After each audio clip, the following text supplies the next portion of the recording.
And good afternoon. It is May 4th, 2023. I'm Dr. Duke Majan here with my team in the operating room, Duke Spine Institute here in Florida. We're getting ready to start our second surgery for today. This patient travels to us from Ocala, and before Ocala, Florida, he was northern United States, Northwest. So he's here because he's having back pain.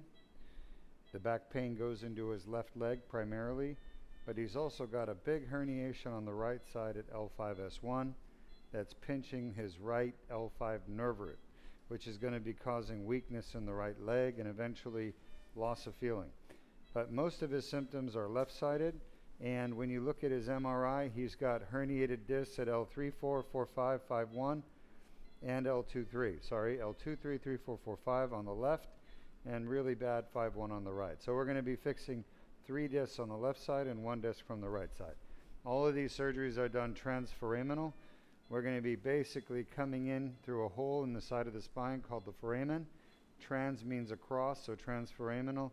We're going to be entering the hole straight into the herniation. Okay? Let's get started.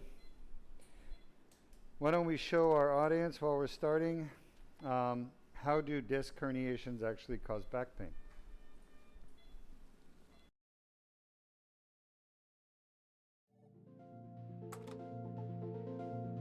Traumatic injury to the disc can cause annular tears to form.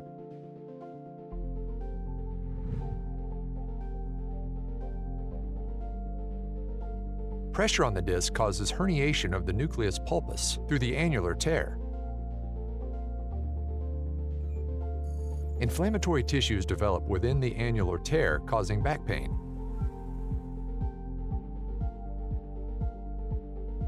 The inflamed annular tear generates pain signals.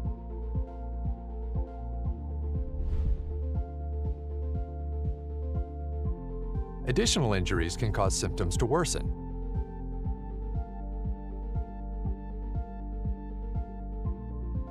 Inflammation from the annular tear can spread to nearby nerve roots, causing leg pain.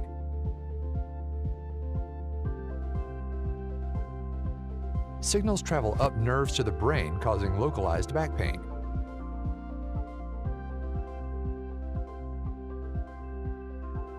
Pain signals reach the primary somatosensory cortex, causing conscious awareness of pain. If you have a herniated or bulging disc and back pain, submit your MRI for a free review at www.mri.dukespine.com. All right, welcome back. Now you see why do herniated discs actually cause back pain. It's inflammation. Inflammation in a tear that's located in the back of the disc, called an annular tear. Now, let's look at the x-ray. And Jordan, show us this thing. It's called vacuum space phenomena. Henry, are you able to see it? The white arrow? Yes, we can. That's at L5-S1. There's also happening at L4-5, right there. Vacuum space phenomena, folks, is air, not even air, it's space, actually, the lack of air inside the middle of a disc. And it happens when there's a negative pressure, and somehow it manages to get some gas in there by, nobody really knows the exact mechanism. But that gas, of course, is sucked into the disc space because there's so much negative pressure, and that comes from degenerative disc disease. Okay, so we've done the L4-5 access from the left. Now we're going to work on the L3-4 and then the L2-3. So we made a 7mm incision. Now I'm going to head to the next disc shot, and you can see now he bleeds a little bit more than some of our other patients shot, and that's because he's on some type of an anti-inflammatory or something that's thinned his blood. Aspirin, anti-inflammatories, those are very common. That's beautiful. Let's get an AP view and look. I'm going to use the x-ray machine taking pictures of his spine to navigate. And what navigation means is to go from one location to another and to use information along the way. So if you think about the old captains of ships, right?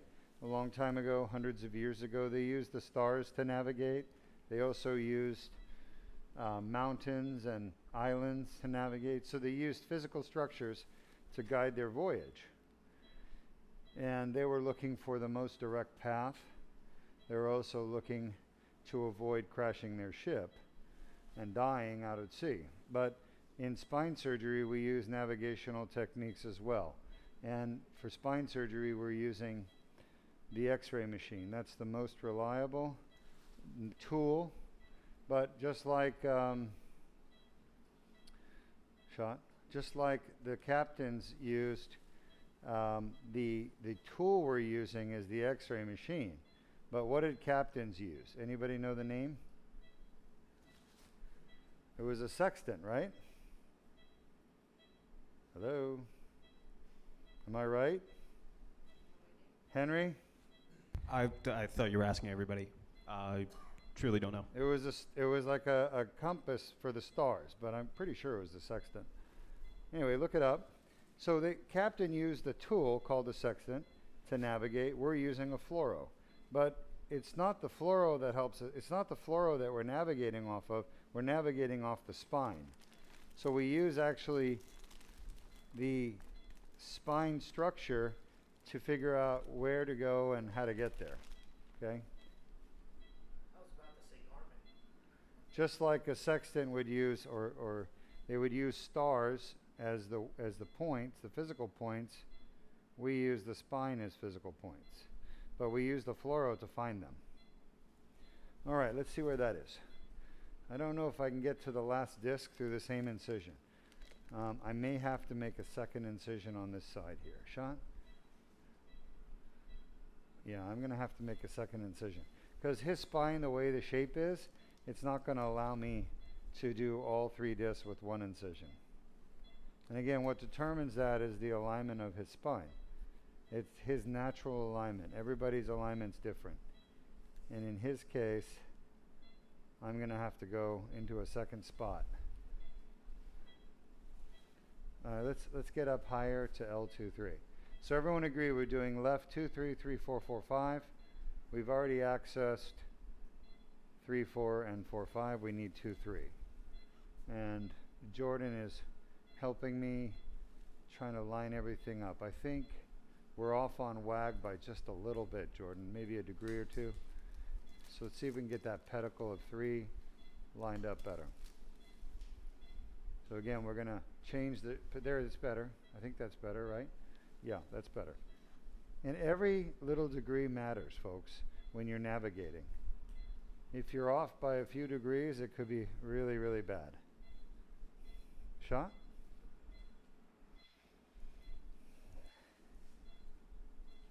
Okay, shot. That feels like the facets, and it is.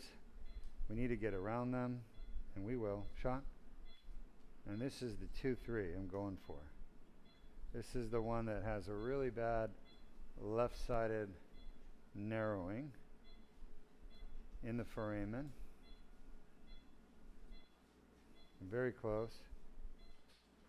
Let's get an AP, see where we are. Now notice how much further away I have to make this. That's because of the curvature of his spine. It's not allowing me to do all 3 discs through 1 incision. All right, so we're on track. We're just a little bit too low.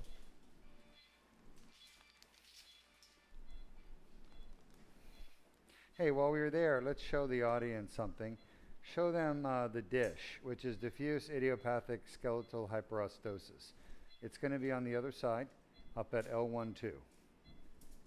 Yep, you see that big thing? It looks like corona radiata coming off the sun, a big arc of energy. It's actually a bone spur.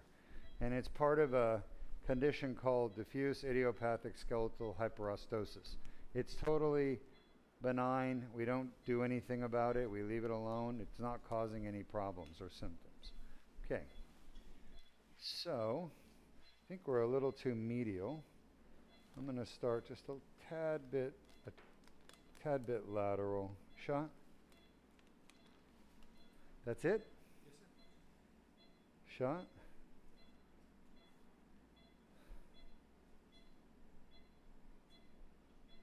Shot. Still need to be a little bit more superior. Shot. Trying to make my way to that L2-3 disc space. I'm just encountering an awful lot of bone along the way. Shot. I think I'm getting around it little by little. By the way, I did see a movie, Renfro, last night, if anybody's considering it. Honestly, I didn't think it was that good. I normally do like Nicolas Cage, but anybody else see Renfro? It's an older movie. Huh? Older movie. No, it's a new one. Shot? Not yet. It's a new one. Definitely new. It's still in theaters. Yeah, it just wasn't that good. What does he play, a gangster? No, he's Dracula. Oh, Nicolas Cage. AP? Nicolas Cage plays Dracula. And it wasn't him, of course. Didn't have a good review, I don't think. I don't know. I like Nicolas Cage a lot. Lateral. I mean, but some of the movies he's been in lately have been I really... used to see him all the time. He was always at my gym. Really? Yeah, every day I saw him. Where was he in the gym? Vegas or in... Yeah, he has a place in Vegas. Oh. And then he lived across the street from me in Newport Beach. Favorite Nicolas Cage movie? Gone in 60 Seconds? I like That's not a surprise. Raising Arizona. I thought Con Air was Con Air, that was good. Raising Arizona. Dude, Raising Arizona, not many people even know about that movie. That's an oldie. It's a classic. National Treasure, that was a good one. Leaving Las Vegas. Leaving Las Vegas, right? Moonstruck. Wasn't it Fear? Was it Fear? No, it wasn't Fear and Loathing. No, that was with Johnny Depp. I actually started that. You started it? Yeah, I started it. Con Air was good. Con Air was good. Wait, what about the one with the island? Wasn't he in, was Face Off with Travolta? Yeah. You remember that? That was, yeah, Face Off was with Travolta and Cage.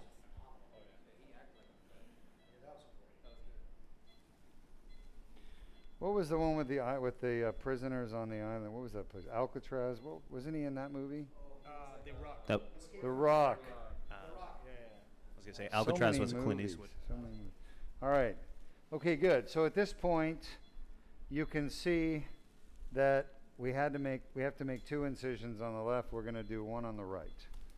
All right. So we've accessed 3 out of 4 discs. We've got 1 more to go. Now, how long has this patient had back pain? 40. 4-0. Oh. And the left leg has been bothering him for how long? Since December 2021. Okay, so we'll write that down in a minute. Shot.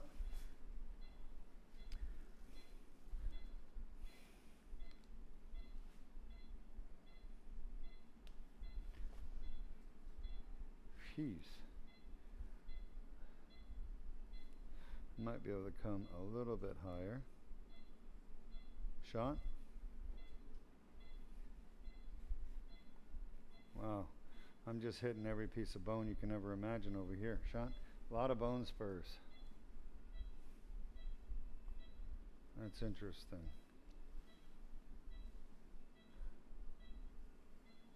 I wonder if I'm lateral. Let's get an AP. Any questions from our audience so far? Yes. The question from Darren on Facebook. Yes, Darren. They asked, do additional incisions lengthen recovery time? Yeah. Great question, Darren. Additional incisions do not lengthen recovery time. Not at all. Oh, man. Unbelievable. Huh? I think he has a Bertolotti syndrome on the right. A Bertolotti's. That's incredible. Basically an abnormal transverse process that is huge. Oh, maybe I got past. Huh? You're okay. Okay, we're just working on the last one. Yeah. You're doing great. You're doing great. We're almost Stay still. done. Stay still. Shot? We're almost done here. Did really well. Super happy for you. You're doing great. Just hang in there. You're fine. Shot? Man, I Years of pain. yeah. 40 years of pain. I said Shot? 40 years, yeah, 40 years 40 years of pain. of pain. Yeah, you're at 40 years of pain in an hour surgery. That's exactly what we're going to do. Shot? Are you okay? Let's make sure he's okay because I'm really near his L5 nerve root. Are you you having any pain down your leg? In your back only or down your leg? How reliable is he?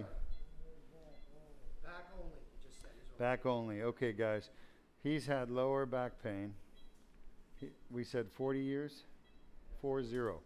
40 years, folks. I feel horrible for people like this. Their lives are robbed by back pain.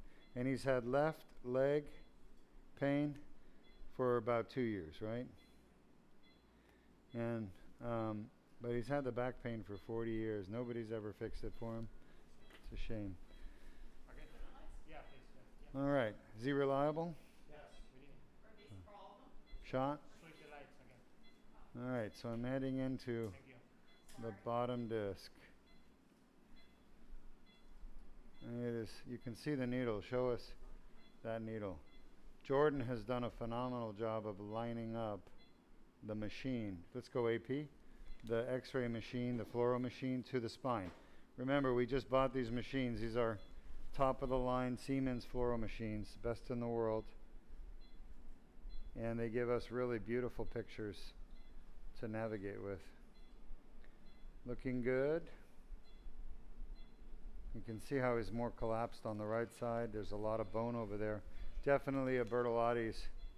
He has a very abnormal transverse process. So I'm trying to find my way through. Let's hope it works. Feel anything? Anything? Sir, any pain down your leg? Where? Where? In your back? Right side on his back, he said. Yeah, that's where we are. We did it. I don't know how we did it. Got lucky. Better to be lucky than good. Everywhere on the right side, he's saying. All right, relax. We're good. We got everything in where we needed it to. So, folks, if you're watching the surgery, the hardest part of the surgery we've just completed. It's always placing the needles, literally 0.5 millimeter accuracy. There's little holes that I pass through in the back of the spine, not just the neuroforamen, but between bones, transverse process, iliac crest, to get to where I need to be. And I got to say, we got lucky again in getting past some really narrow spots. It's kind of like when you watch those movies with the ships coming in. They got to navigate through the reef, right? If they go a little too much to the right, they're going to hit the coral heads and they're going to punch a hole in their hull and drown. And if they go a little to the left, I mean literally a foot sometimes. What's up? All right. Is he awake? So we do need our patient awake. When I asked him, where do you have back pain? This is what he told me. This area right here. All right. And in this area, he's really got 4 spots that on the MRI look to me like they could be causing his back pain. And then really 3 spots causing left leg pain. So we got the L5-S1 disc, L4-5, L3-4, and L2-3. Are you comfortable? How are you doing? Any pain? Are you having any pain? You gotta speak a little louder for us. Just say yes or no. He is. Where's his pain? Where's your pain? Back. In his back. All right.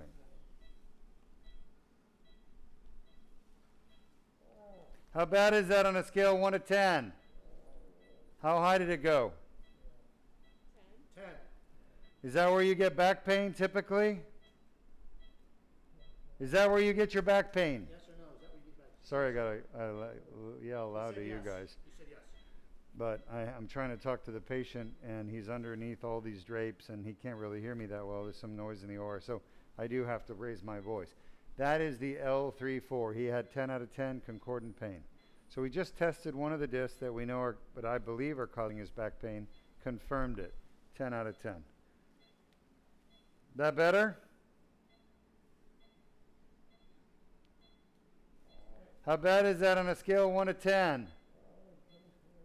How high? What's the highest it went? A scale of 1 to 10. 10. Is that where you get back pain? 10/10. Is that where you get your back pain? Yes. All right, so that's concordant. So L4-5 was a 10/10 concordant. Concordant, folks, means it's the same pain patient gets every day. So we've already identified 2 of his pain generators, the L3-4, L4-5. Is it better?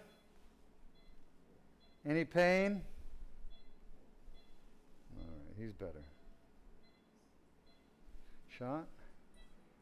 Having trouble there we go. How bad is that on a scale of 1 to 10?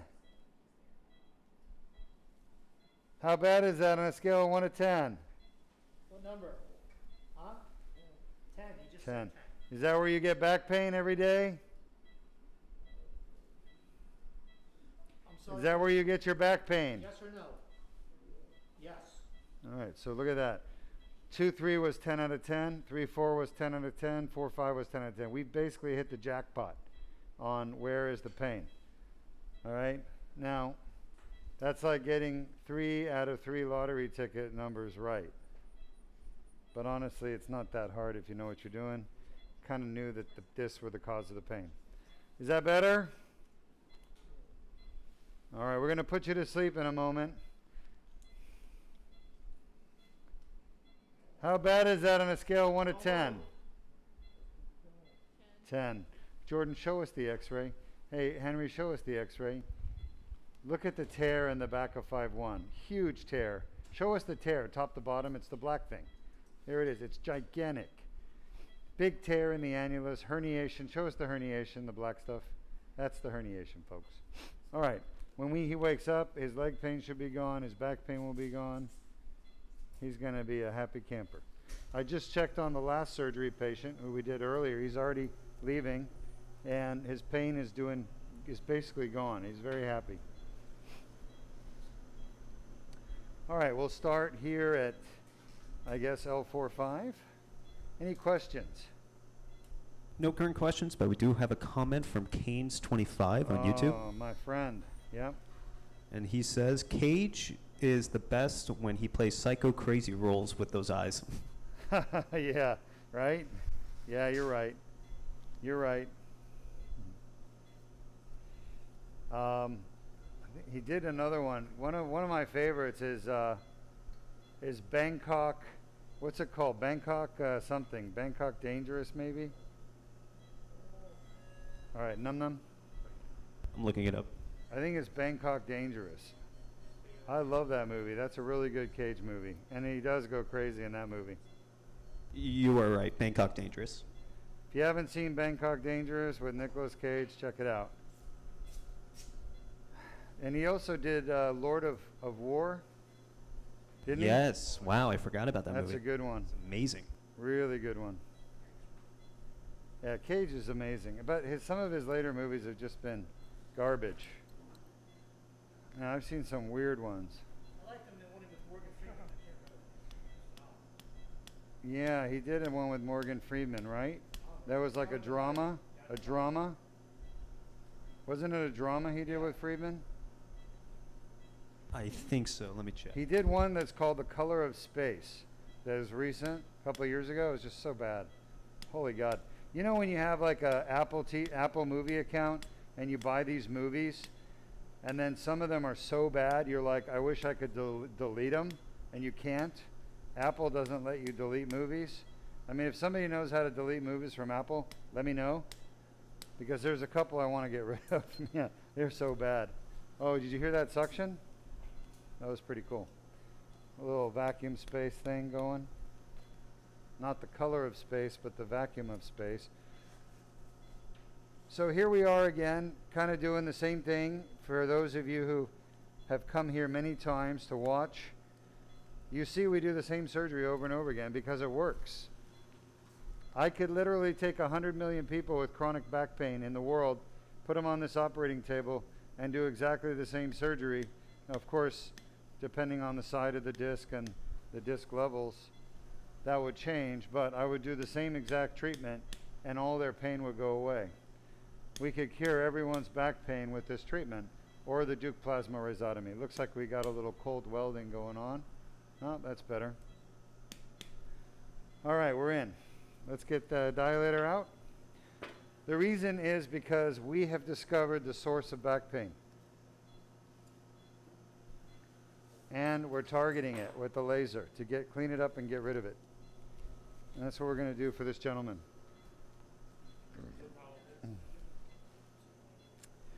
We do probably 3 backs to every cervical, maybe even 4 backs to every cervical. So we have a lot more lumbar patient surgeries than we do cervical. I don't think cervical disc symptoms are quite as common as lumbar. So that's why we do a lot of lower back. And then of course thoracic is the least common, but there are a lot of people with thoracic pain coming from a bad disc. All right, heading in with the endoscope. Remember, we're going to do 4 discs. 3 of them are on the left, and 1 of them is on the right.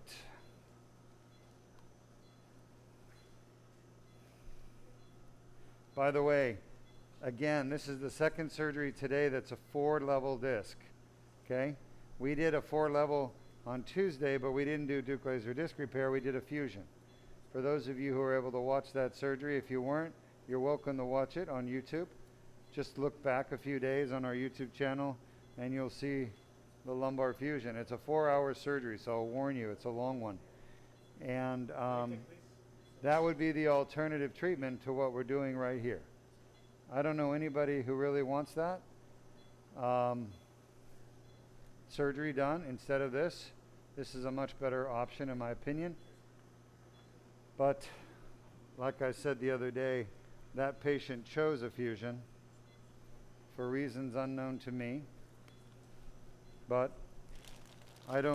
my philosophy is don't force patients to do what you want them to do. Give them choices, give them information, let them choose for themselves. So that's what we do. We're not their mommies or daddies. You know, the patients we treat are mostly adults, so they can make up their own mind. And one thing I've learned over the years is everybody thinks differently. There's not one way of people to think. Just like people think differently about Nicolas Cage and his movies. Some people like certain movies, other people don't.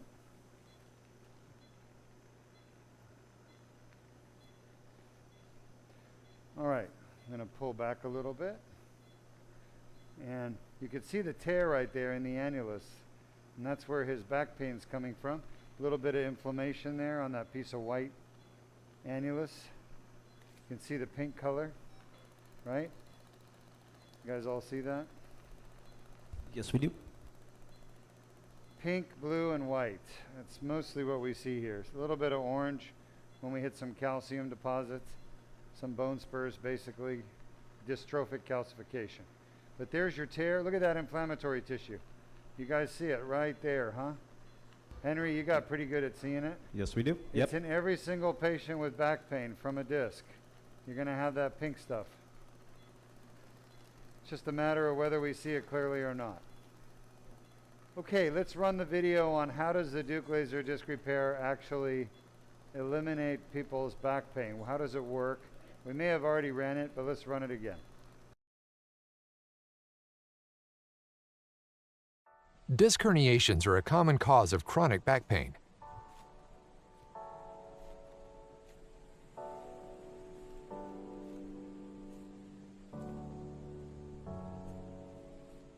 The inflamed annular tear causes back pain.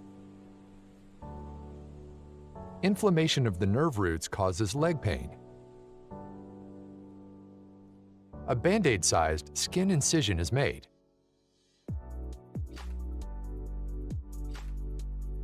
A small tube is inserted without damaging the bone or soft tissues.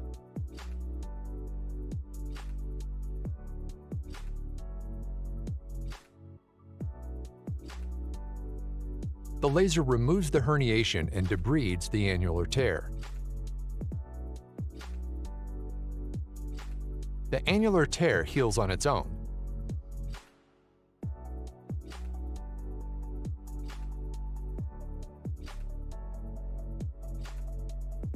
If you have a herniated or bulging disc and back pain, Submit your MRI for a free review at www.mri.dukespine.com. All right, welcome back. And hopefully you are a little more knowledgeable about how the Duke laser disc repair procedure works. Right now I'm using the laser to debride this tear within the annulus, and I'm looking 360 all the way around. I want to not miss anything. I'm checking everything out, making sure I get all the loose stuff out. There's your tear. There's some more pink stuff right there. You guys see the granulation tissue again? Right? Pretty cool. Anyway, that's the cause of the back pain right there. And it's tiny. Oh, to give you an idea, the width of the glass fiber is 1 millimeter. So that is a 1 millimeter spot, and yet so painful. So painful. All right, let's take some questions and we'll do some answers. First question is from Darren once more on Facebook, and they asked, what was bad about Renfield? Oh, what did I not like about Renfield? Correct. So a few things. I mean, of course, I like the main characters, both of them, and the female. She was all right. The Asian police officer is a little annoying, but I don't know. It was kind of a weird storyline, and you know, the bad guys were so predictable. There was really nothing there. It was just kind of silly mobsters, silly bad people. They didn't really add anything to the story, in my opinion. I mean, the special effects were hilarious. My gosh, look at all that inflammatory tissue. I'm feeling like we should get a picture of that. Take a picture and let's add it to his video testimonial for tomorrow when he does it. The special effects were kind of amusing. There's the pink stuff right there. You see that? Yes, we do. That's the granulation. So like the arms are getting ripped off, people's bodies are getting chopped in half. There was blood everywhere. It was just kind of silly and fun, but I don't know. It was just a little bit too silly and fun. You know. I just didn't really care that much for it. Really, a lot of the movie, I just felt like I'd seen this 1,000 times before. You know what I mean? There were some parts that were pretty cool, but most of it I didn't care much for. Very violent, very violent. If you watched the vampire movie, the spoof, I think What We Do in the Shadows was the name of it years ago. That thing was hilarious, right? Very, very funny. Not really gory, not really violent, just funny. And that's kind of what I was hoping Renfield would be, but it wasn't. So anyway, I don't mean to ruin it for anybody, but make up your own minds. I don't think there was anything wrong with Nicolas Cage's acting. He did a great job as always, but I just feel like it was more the storyline that was the problem. Some of the other characters, so cliche. So anyway, I'm not a movie reviewer. I'm not going to pretend to be Siskel and Ebert, but I just didn't care much for it. I wouldn't watch it again. I actually bought it, paid for it like 25 bucks, watched it with my son, and I would definitely not buy it again. Almost done with this disc. I also watched Dungeons and Dragons with Chris Pine. I thought that was pretty good. A little bit better than the Renfield. All right, what other questions do we have? Next question comes from Darren once more on Facebook, asking, how many surgeries do you do a year? How many surgeries do I do a year? It's a great question. So the typical neurosurgeon would probably do around 300 to 400 a year. I probably do less. I might do 200 to 300. Maybe the reason is because I'm a little bit further along in my career and I'm not as aggressive at pursuing surgeries as some of the other surgeons might be. to be honest, I really don't have any debt. So I don't look at patients like I got to do surgery, or I might not be able to make my monthly payments. I know a lot of surgeons think that way. Unfortunately, a lot of them won't retire. I hear a lot of surgeons won't retire because they can't afford to retire. So if you got a surgeon who's really old and they can't afford to retire, that's a problem. That means you're keeping them, out of retirement. Basically, you're supplying them with whatever they need. Like, they can't afford to retire means they got bills to pay, right? And you don't want to be that patient seeing a surgeon because they've got bills to pay. That's just, I don't think, a good thing. So if anything, you want to see a surgeon who loves what they do and they're confident in their ability to fix you in a very safe and effective way. Safe and effective. Okay? That's the key word, safe and effective. Safe means low complication rate, fast recovery. Effective means it works. And that's what the Duke laser disc repair is, safe and effective. So I just love doing what I do. Could I do more surgeries? Sure, I could. I probably am at 50% capacity of what I would at most want to do. But that said, I have other doctors who could pick up the slack if there was any. So you got to understand something. You're watching a live stream from an operating room of a small practice that's literally contained in one building with just a few doctors. You're not looking at the Mayo Clinic or Harvard, even though they should be the ones broadcasting because they have the resources. They do far more surgeries than us. But we do this because we can do it, and we want people to see what we do because we believe in what we do. We believe in our technology so much, we want people to see it. Seeing is believing. Anybody ever grow up with that? Seeing is believing? Of course, that's really not true anymore with the deep fakes that are coming out. You got to be careful because seeing is not really believing anymore. But until 2020s, with all these deep fakes, seeing is believing. And that's how we grew up in my time, is if you saw it yourself, it could be believable. That's why nobody ever believed in Bigfoot or aliens, because nobody really saw them. We heard about it, but we never saw it. And unless you see it happening, you really can't believe it. Well, what you're watching here today and what we've been broadcasting for 10 years out of Duke Spine Institute is real. We're not editing these. And that's one of the reasons we do a live stream, is so people can see we're not editing anything. We don't take anything out of these surgeries. We want you to see everything. If we have trouble, we want you to see the trouble we're having, how we get out of it. It's important that doctors learn how to get out of trouble. So if I figured out a way to get out of trouble in surgery, I want to share that with other doctors. So how best to do that then to record it and broadcast it, so that people can learn by watching it 50 years from now, 100 years from now. They can go back and watch my surgeries long after I'm gone, and they can say, oh, that's what Dr. Duke did. I see. Okay, that's what we need to do. All right? So I want my work to be remembered after I'm gone. I want people to benefit from my surgeries long after I'm gone. The only way that's going to happen is if other doctors learn these techniques.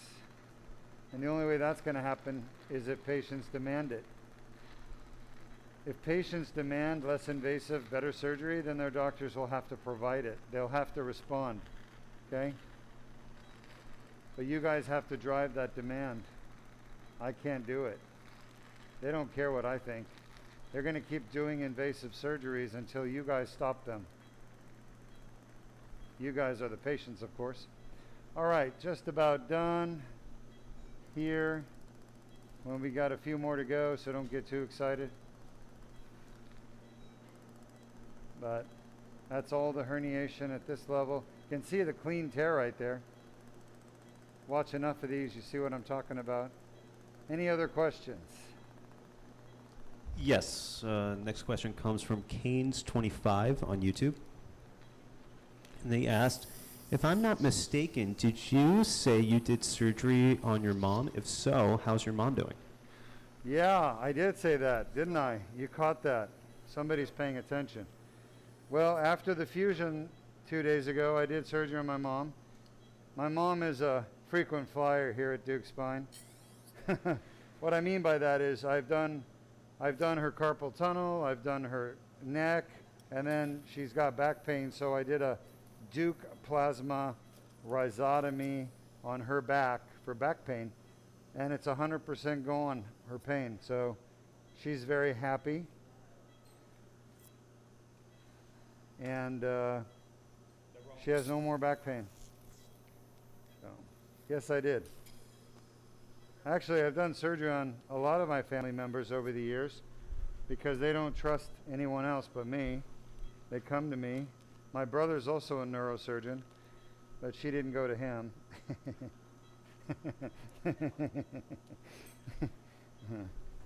Too bad, Armin.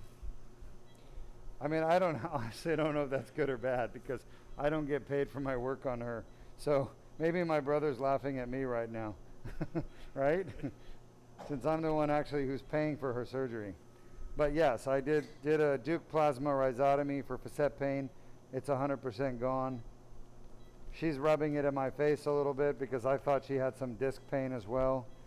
And she's telling me she has zero pain. I didn't fix her disc. So on the other hand, if she does get pain in that area again, it's going to be the disc, and we're going to do the Duke laser disc repair. But she was convinced it was her facets, and so far she looks like she's right.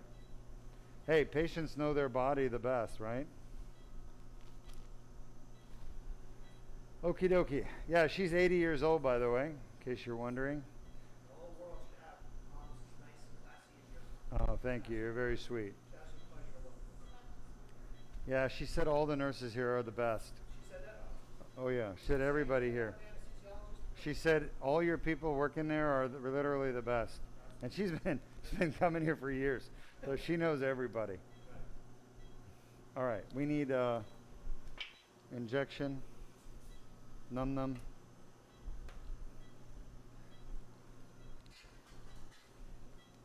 That reminds me, she left me some food in the refrigerator. Don't let me forget.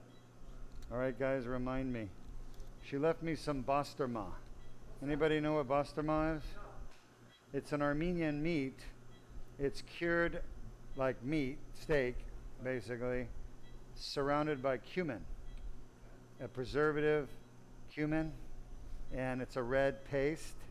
My grandfather used to make it in Egypt, and he was famous in all of Egypt for making basturma and sujuk. Anyway, it's delicious. It's very lean. There's no fat on it. It's cured. So it's not cooked, but it's raw, but it's been cured, and it literally sits and ages for months, you know, hanging in a dry area. And my grandfather used to make it all the time. We used to eat it as kids. He had a delicatessen in Los Angeles. Take it out. Your grandfather did. My grandfather. My grandfather was a champion wrestler of Africa, Greco-Roman wrestling, all of Africa, the entire continent, back in like 1915, 18. And then he retired when he was like 18 years old because he had, in Greco-Roman wrestling, they try to break your hands and break your arms like your opponent does. So he had knuckles that were like as big as my kneecap. It's just arthritis, horrible arthritis from all the fighting he did, the grappling. Anyway, he was a champion, didn't make much money, but he became famous. So then he opened a meat factory in Alexandria, Egypt. People came from all over Egypt to eat his meats. And that's what he finished his career doing, is meat. And he moved it from Egypt to LA. Moved from Egypt, Alexandria to New York. Through New York to LA eventually. Yeah. That was in 67, 68. Because Nasser came into power in Egypt, and he was trying to, take all the Christian They're trying to basically discriminate against Christians and persecute them. And Armenians are Christians, so they would just go and steal their land, steal their, you know. So it wasn't a good, safe place for him to be. No, it wasn't safe. So they had to get out of there and escape. I think they escaped through Lebanon, and eventually they came to New York and then Los Angeles, and that's how I ended up in California. Well, I was born in Germany on a U.S. base, military base, and then eventually grew up in California. But yeah. My mom, on the other hand, her family's from New York, and originally Amsterdam.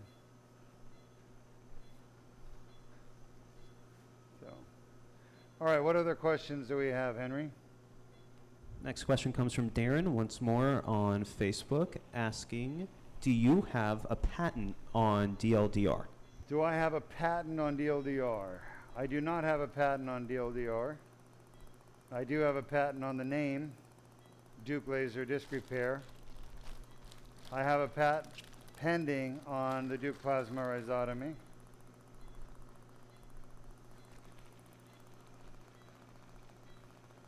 But you're right. Anyone that knows what they're doing could do what I'm doing. And I think there are doctors starting to do it around the world. Don't ask me where. But to be honest with you, the capital investment is massive to do what we're doing. There's a lot of money that has to be spent. And there's not a lot of countries that can afford to buy all this equipment. So, sure, there's endoscopic surgery being done elsewhere, but the laser itself is over $100,000 machine. And, you know, the problem with healthcare is that when you get in a situation where a doctor doesn't have the money, a lot of times that won't stop them from trying, which is good. But many of them will end up buying inferior equipment or inferior medications. And those inferior equipment and medications don't produce the same results.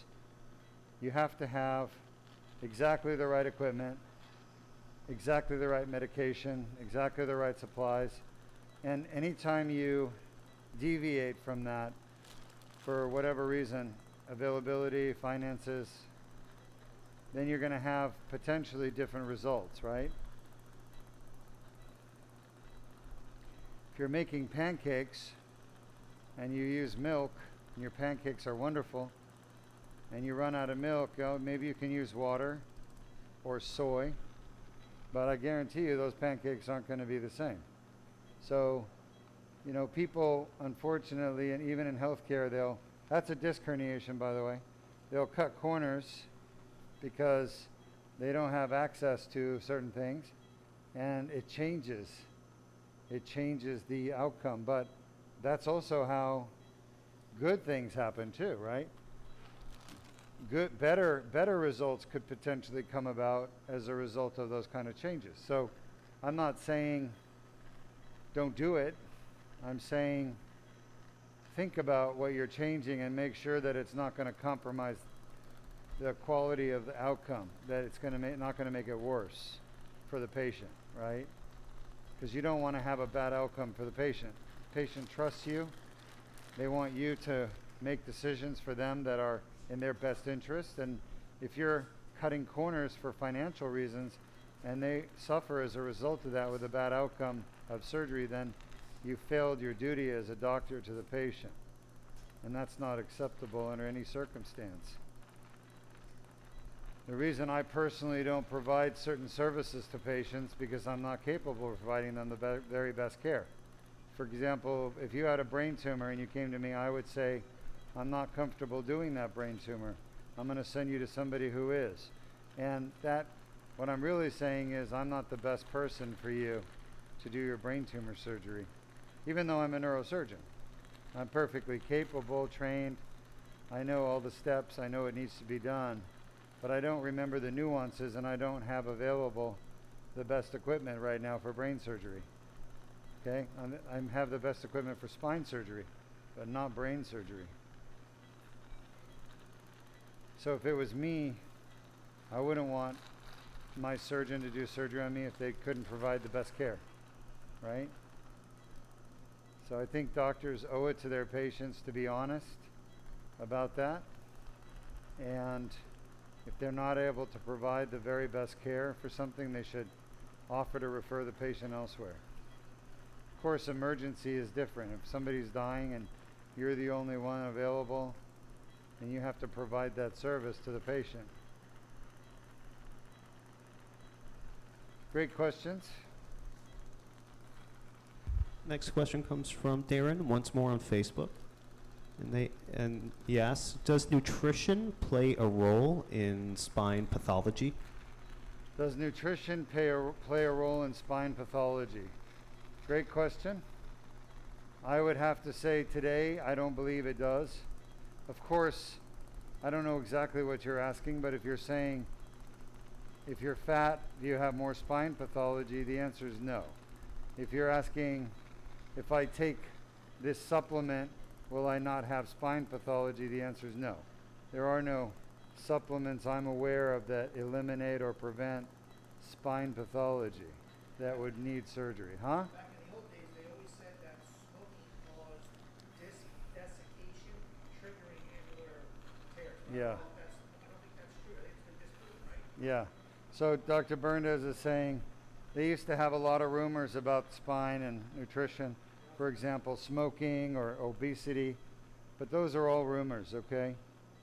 The smoking thing is literally just an excuse for the insurance companies not to pay for your spine surgery. Okay, they realize that a lot of people smoke, and that if they make it a requirement for you to quit smoking before you get back surgery, that a lot of people won't be able to quit because they're addicted. So then they won't have to pay for back surgery. But the reality is when I look at my patients that smoked versus didn't smoke, they all did the same. So smoking did not have a bad outcome on my patients' outcomes, okay? So I think the whole smoking thing is just a scam for the insurance companies to try to get out of paying for spine surgery. Or if you have a doctor who doesn't want to do spine surgery on you, they'll use that as an excuse not to do spine surgery. But you know, the real truth is I haven't seen smoking negatively impact patient care with Duke Spine Institute's procedures. And we do all kinds of spine surgeries here. So, sure, the anesthesiologist doesn't want you to be smoking, and gosh, if you're smoking, don't quit like the day before or 2 days before. You need to quit a week before, because otherwise you start to get all these secretions in your airway, and they can obstruct your airway and cause problems ventilating. So if you're a smoker, just keep smoking. You know, it's terrible to say it, but right, that's the God's honest truth. What about incisional infection? Incisional infection, I don't think smoking has anything to do with it. I mean, sure, in theory, right, smoking is the nicotine is supposed to decrease blood flow through arterioles, so you get less blood flow. And I always tell people to quit, but I would never withhold surgery on a patient because they smoke. I don't think the smoking plays that big of a role in their recovery. Carrying capacity, so your carbon monoxide level is elevated versus your Sure. O2 levels. Yeah, okay. So Dr. Berndes is saying, you know, what about oxygen carrying capacity? I mean, I'm not arguing you, Dr. Berndes. It'd be better if the patient didn't smoke, no doubt about it. I'm not arguing that. I agree. If I had to choose, patient without smoking, definitely. But I'm not going to deny a patient surgery because I think the outcomes are very, very much the same. I don't think there's a significant difference in outcomes or complication rates between smokers and non-smokers. I would rather do anesthesia on a smoker than a marijuana smoker. And Dr. Berndes says if you're going to smoke, don't smoke marijuana. That marijuana stuff, and probably vaping too, right? It screws up. So if you're going to smoke, vape is the worst, marijuana is the second worst from an anesthesia standpoint. Okay, what he's talking about is vapors have the biggest problems during these surgeries with their lungs. Causes restrictive lung disease. Causes restrictive lung disease. Not good if you're having anesthesia for your spine surgery. So the worst is vaping, the second worst is marijuana smoking, and the third is just regular nicotine tobacco smoke. But at Duke Spine, we don't turn people away for any reason like that. We operate on people who've had COVID, who don't have COVID, who've had the vaccine, who've not had the vaccine, who smoke, who don't smoke, who do drugs, who don't do drugs. Obviously, Plays less of a role because you're not having to have treatment. yeah. It's less of a. We're going to optimize the patient. We're going to make sure they're not on cocaine the day before their surgery. They would get cancer. Right, they get canceled. But we're not going to deny people treatment that could save their life or improve their life just because they're doing things we don't agree with them doing, okay? We're not here to judge them. We're not like those doctors that are so judgmental just because it makes the doctor feel better. We realize everybody's human. We all have weaknesses. No one's perfect. We work with your imperfections and try to help you get better. All right, that's it.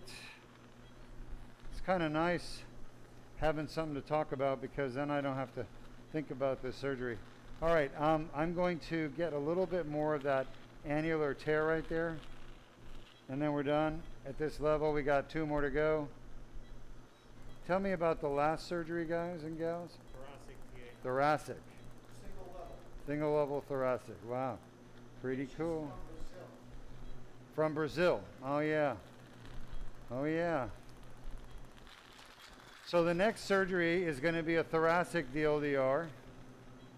1 level. Patients from Brazil. Somebody was asking earlier about whether we take patients from Mexico. We do. We take patients from all over the world. They come here because they want to get better. I'm going to try to grab and see if I can get any herniation, but I think we're just about done here.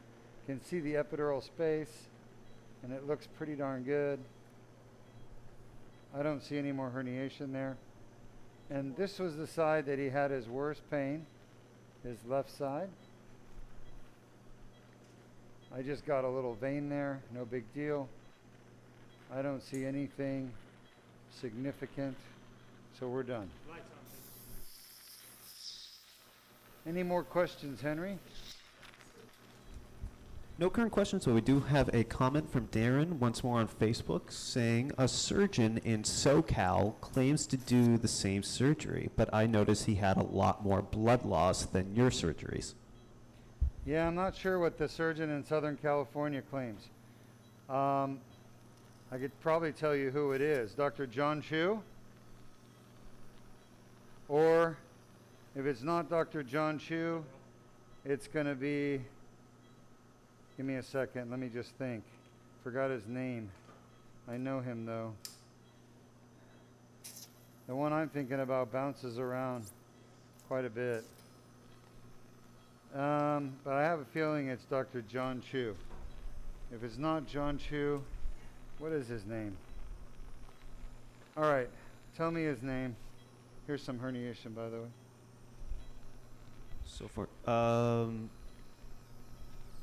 someone said Mork. Mork, yeah, Tony Mork. I know Dr. Mork. He does not do the same surgery I do. So John Chu, Tony Mork, they are endoscopic surgeons. Absolutely, they do endoscopic spine surgery, but they don't do the Duke laser disc repair. And if they do, well, then hey, you know, there you go. They recognize a good thing, and what do they say? When people copy you, it's a sign of flattery.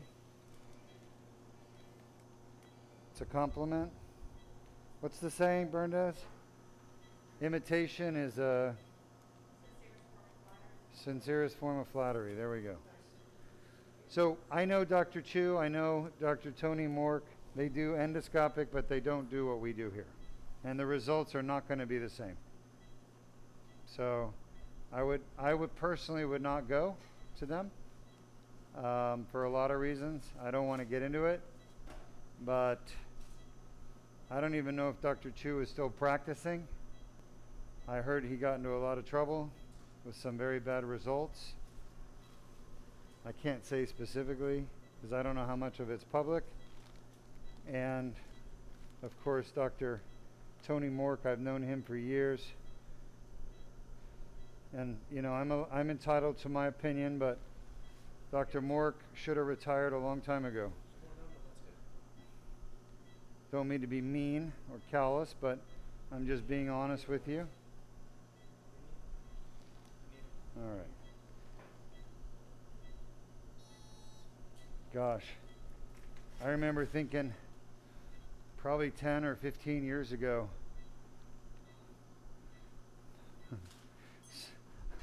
I'm sorry, but this is my broadcast, so I get to be a little bit mean. I remember when I was talking to Mork like 15 years ago in Phoenix at one of our meetings, I remember thinking, when are you retiring? Why are you still practicing? My God. Right? That just gives you an idea of how old he is and how long he's been around. But good guy. Got nothing bad to say about him. But he does not do the Duke laser disc repair. I can promise you that. I know exactly what he does.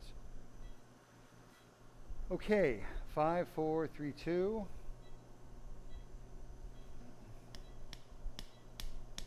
But he does do endoscopic spine surgery. And honestly, I don't know where he is right now. He's moved around the country so much in the time that I've known Tony Mork. He's been on the East Coast. He's been on the West Coast. He moves back and forth. I don't know why he moves so much, but I'm sure he's got his reasons.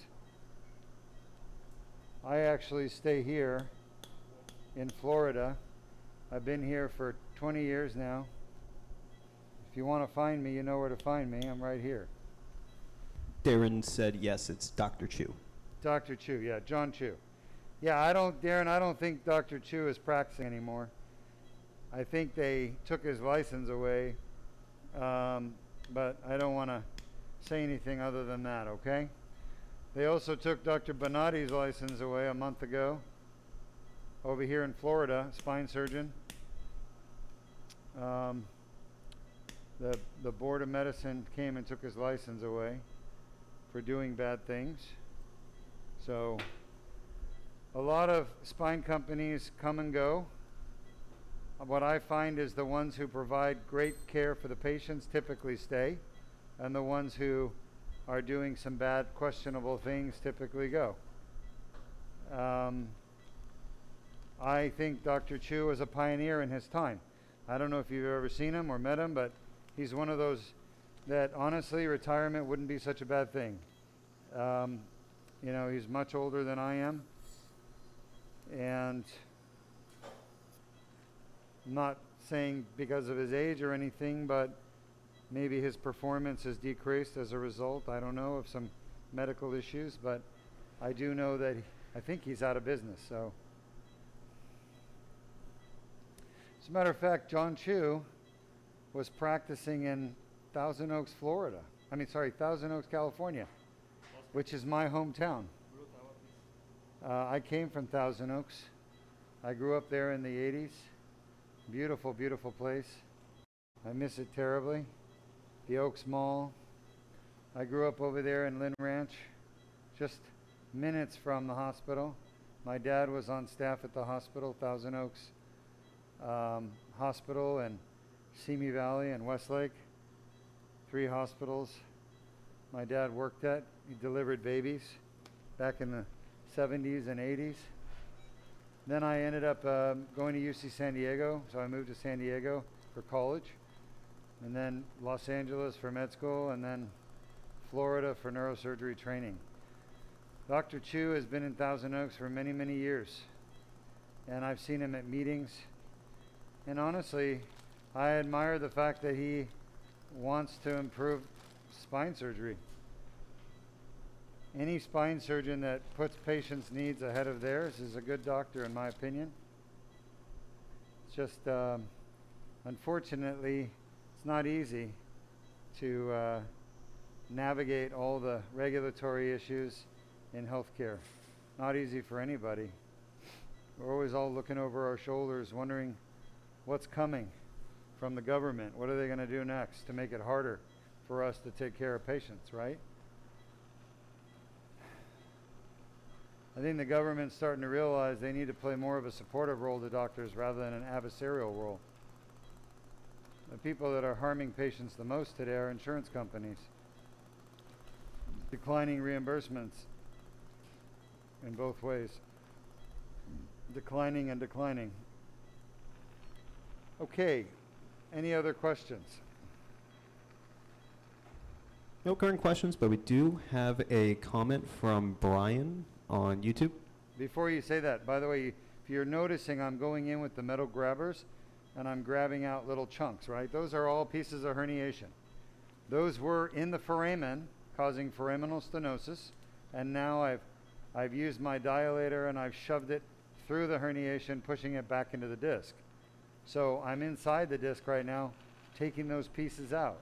And the person who taught me this was Dr. Anthony Young, one of my mentors, who taught me lumbar endoscopic spine surgery, taught me a lot. And he knew Dr. Chu quite well. He introduced me to Dr. John Chu years ago at a meeting. So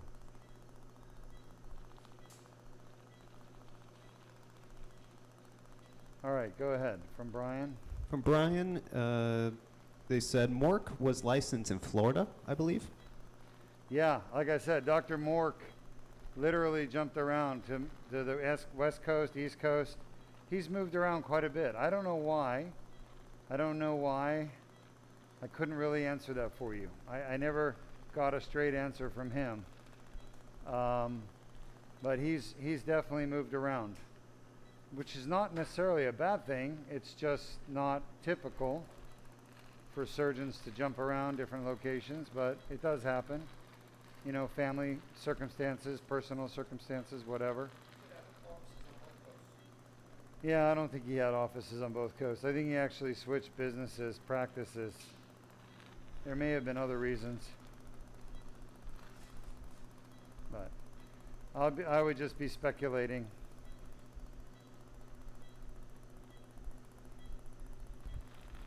I do have some fond memories with Dr. Mork and some of the meetings we went to together years ago on endoscopic spine surgery. We ran in the same circles. I was a very younger surgeon. He was past his mid-career, I would say, but still very inquisitive, wanting to learn more, learning how to do it better. He was spent a lot of time with Dr. Anthony Young as a mentor. I think he's an orthopedic surgeon, if I remember correctly. Mork I think he's an orthopedic. John Chu I can't remember what John was, but I think Mork was an orthopedic. It's been a long time. Seriously, years, at least 10 years, 12 years since I saw him, interacted with him. Yeah, thanks. All right, we are once again at the apex of the herniation. That's the farthest back part, and we're just cleaning up this tear, the annular tear, getting rid of the interposed nuclear material. Some scar tissue right here, the white stuff. The orange stuff is calcium, and the gray thing in the sides is my tube. You can see the little scratches on the side of the tube. The clear thing is the laser fiber. It's glass. It transmits laser energy through the center of it to the end, where the tip of it is where the laser energy comes out and it breaks up tissue. I've talked about this before. I might as well talk about it again. The way laser energy causes its therapeutic medical effect is it basically is high frequency, high energy, absorbed by molecules, mostly proteins, that once they absorb that energy, they literally shake and vibrate so hard that they break apart. So it's kind of like the old days, Red Rover, send Johnny over, and you would be sitting there on a line holding hands with the other kids, and somebody would come over and literally, smash right through your bond, which is your hand holding. So The laser energy basically does that. It comes out and smashes right through those bonds holding the amino acids together, the primary protein structure together, and it basically breaks proteins up into lots of little pieces. And then of course those pieces are somewhat microscopic. If you look at the water around the glass probe, you can't really see it that clearly. That's because of all the little pieces of disc material floating around in the water column. If I stop, you can see the water moving. You can see a little more clearly too. But once I start again, it becomes hazy because there's so much material in that column of water that's floating out of the patient, getting rid of it. But that's what makes it hazy, is all the herniated discs leaving this area, going out. If you look at the blue towel that I'm working next to right here on the surface of the patient, we'll look at it later, but you'll see lots and lots of little pieces of herniated disc in it. Okay? They all floated out. That's usually when I do my Pennywise imitation. They all float.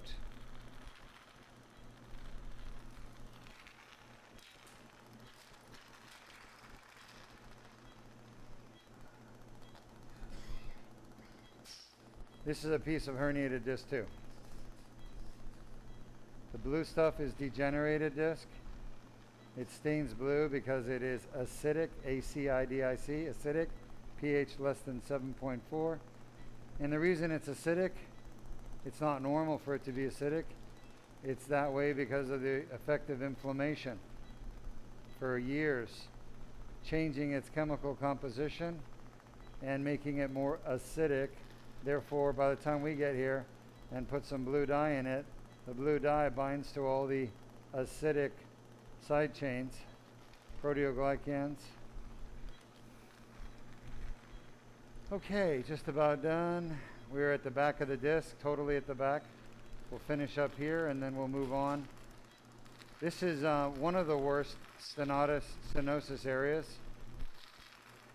This is, I think, probably the most important for him, and I want to make sure I do a really good job because I don't want him having to come back again. I want to get it right the first time. So we're going to clean all this herniation up, every little bit of it that I can get to. Questions? Question from, well, these next two are comments. This comes from Mario on YouTube. Mario, great movie, by the way. Love that movie. And they said, Ventura County, I'm from Oxnard, Dr. Duke. Oh, nice, Mario. Very nice. Yeah, Oxnard, just a little north of Ventura County. Yep, that's where I'm from, BC. Oh, you see that herniation come out? Oxnard, beautiful, right? Santa Barbara up there. We used to go up to Oxnard to get our Christmas tree every year. When I was living in Camarillo, I used to live on the outskirts. I used to live in Thousand Oaks, and then we moved from kind of by the Oaks Mall, you know, by Lynn Ranch area. We moved in 1980 to Camarillo, to the hills, right outside of Thousand Oaks. You have to take the 23 north.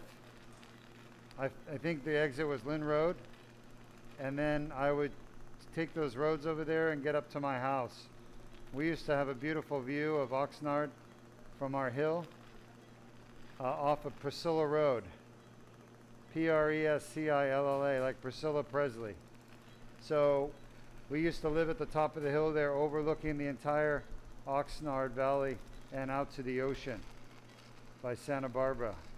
I grew up there. As a matter of fact, we used to have some pretty good parties. One time we had Morris Day and the Time came to one of my parties. We had some raging parties out there in the middle of nowhere in the hills. It's pretty incredible back in the 80s. Oh, look at all the herniation coming. So we're not quite done. We're very close. But yeah, good times. Good times. Thousand Oaks, Oxnard, Camarillo. I almost ended up in Santa Barbara, at UC Santa Barbara, but I wanted to go to a better school. At the time, San Diego was better, back in the 80s, you know? So I chose UC San Diego. It was, to me, it was the best UC school out there. I didn't want to go to LA because LA was in the smog and traffic and all that nonsense. So I chose San Diego, beautiful La Jolla. Great choice, very happy, great education. I don't know how it is anymore, but I don't know if the school is still as good. My daughter's interested. My niece just got accepted to UC San Diego, and she's choosing to go to University of Florida in Gainesville instead of UC San Diego. You have no idea how I feel about that. I would never choose UF over UC San Diego myself, but I guess my sister wants to keep her close by, you know? Plus she has a boyfriend, I guess, but you know, sometimes people make not such good choices. I would definitely go to San Diego. How about you, Luis?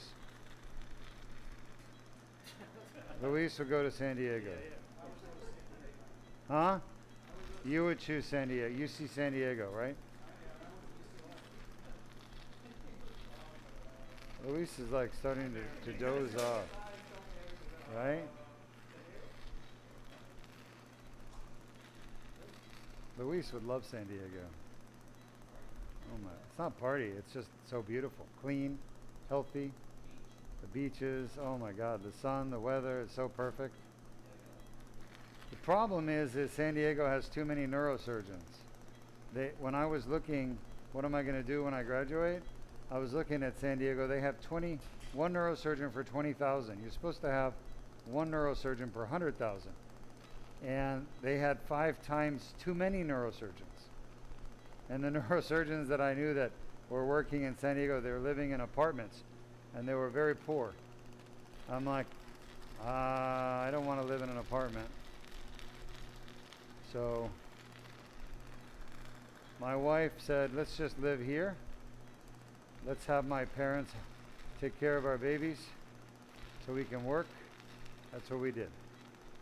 All right, what other questions you got, Hen? Next one comes from Darren once more on Facebook. They said, just before I was to start medical school at Texas Tech, my mentor convinced me not to because insurance was going to control my practice in the future. Well, your mentor is right. I'm sorry, Darren. Your mentor is right. Insurance companies are trying to control healthcare. I mean, look, I'm sorry. They are controlling healthcare, not trying. They are controlling healthcare. And you know what, Darren? The decision is this for you. Do I want to do what I love and want to do, or do I want to let someone else tell me no, right? And I honestly looked at healthcare the same way, like this is bad. You know, we can't even practice medicine anymore. It's not between the doctor and the patient, it's all about what the insurance company wants. But I found a way around it, and I'm doing it right now. So yes, you're right, the vast majority of the people are going to be stuck doing whatever the insurance company wants, but there is a way to maybe make it better. Let me see the laser. There's a little bit of herniation just underneath the nerve right here. So I get it, Darren, you're right. It's scary, very scary times, to be honest. I don't know what the future holds, but I'll tell you what I'm going to do. I'm fighting the insurance companies. I'm not just going to go along with what they want, especially because what they want is bad for patients. You know, when I became a doctor, I made a commitment to do what's best for the patients, and even if that means fighting the insurance companies. So that's what God's plan is for me. That's what I'm going to do. Okay, all done here. One more to go. This has been 2 long cases, 4 levels each, very long.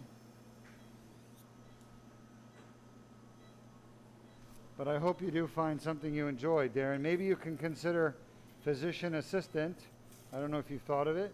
I don't know what you're doing in your life right now, but a PA is a good way to go. It's a lot less years, less time, but you get to do, like, you know, come work at Duke Spine and can assist me in surgery when we get busier.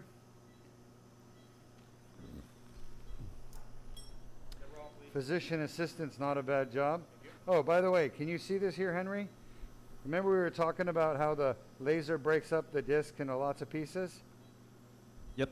You see all these little tiny little pieces of herniation everywhere, right? Yes, we do. That's from the laser breaking it up. Okay, one more to go on the other side. I'm going to switch sides. So far, great questions. I appreciate you guys asking me questions, by the way, because it helps me take my mind off my back, which is getting tired of standing here.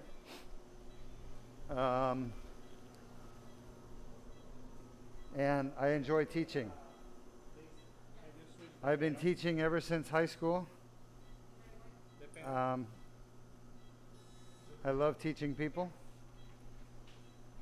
And after all, that's how I learned. I got taught. So I'm very grateful to my teachers who helped me become what I am today. I wouldn't be here without my teachers. So teachers are very important to me. And I think it's important that people pass on their knowledge to others so those that are interested in learning at least can become better at what they do, you know?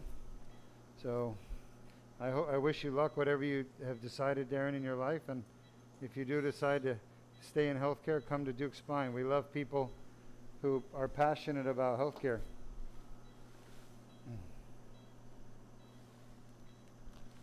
All right, we're going to go to the right side, L5-S1. You can see the dilators going down, num-num.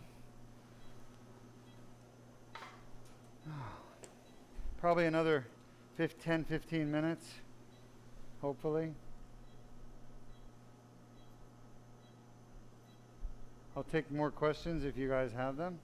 Next question comes from April on Facebook. Hello, April. Welcome to our broadcast.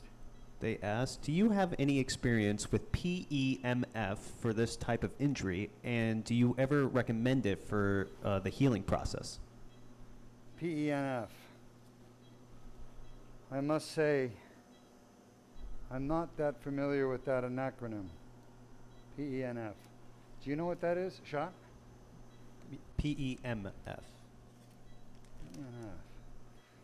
PNF. I don't know what it means. Shot? I'll be honest, I don't know what that PENF means. Maybe you can tell us?